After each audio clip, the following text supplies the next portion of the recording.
Le Japon. Pour beaucoup d'entre vous, c'est peut-être votre pays préféré. Vous l'avez découvert à travers les mangas.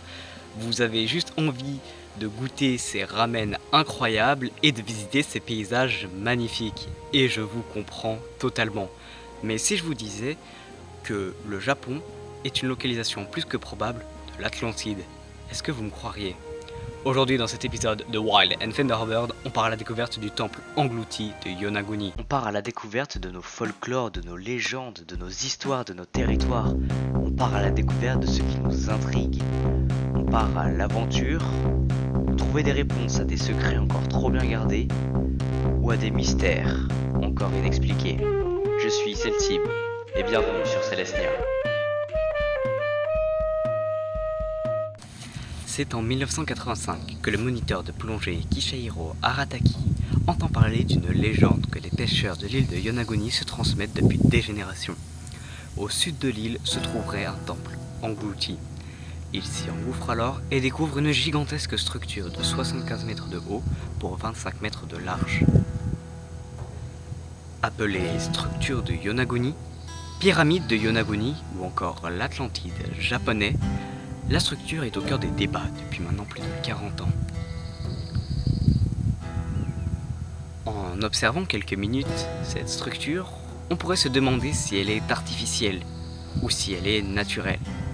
Et c'est vrai qu'il est difficile de choisir un camp. Ceux qui défendent la thèse que la structure est artificielle s'appuient sur le fait que la pyramide daterait de la dernière glaciation, quand le niveau de la mer était bien plus bas.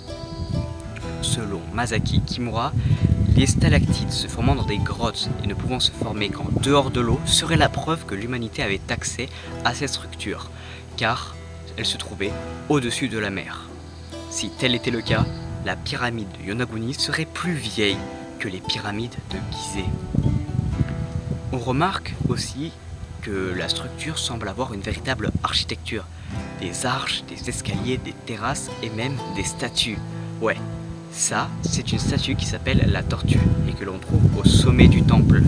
Elle aurait pu être édifiée par nos ancêtres.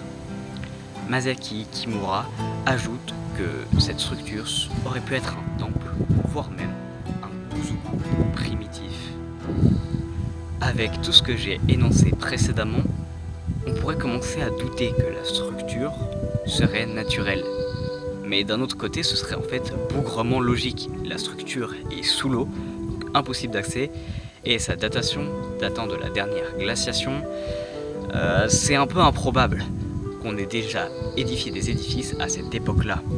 Il est vraiment difficile de choisir un camp, artificiel ou naturel, nous n'en savons rien, et aucun des deux camps n'a vraiment raison. Mais il y a peut-être un gars qui a raison, grâce à une troisième hypothèse. Ce gars, c'est le professeur Robert Sorge, et il a une idée. La structure serait bel et bien naturelle, mais modifiée par l'homme. Et ce lieu aurait pu servir de lieu de culte, de lieu d'art, voire même d'une simple mine. Et la tortue serait juste une trace de leur passage, comme ce visage. Ouais, avec un peu d'imagination et par effet de pareidolie, on y voit un visage. C'est vraiment compliqué de se mettre d'accord sur la véritable origine de Yonaguni. Si la structure est artificielle, naturelle ou un peu des deux. D'ailleurs, vous êtes plutôt pour quelle partie ? Structure artificielle, structure naturelle, ou vous prenez des pincettes et vous vous repliez aux côtés de Robert Sorge. Tout ce qu'on sait pour l'heure, c'est que le mystère reste entier et qu'il reste aussi une des localisations les plus satisfaisantes de l'Atlantide.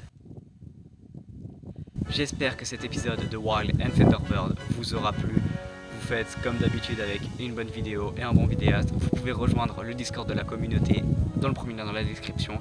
Et moi je vous dis à bientôt. C'était Celtib. Ciao.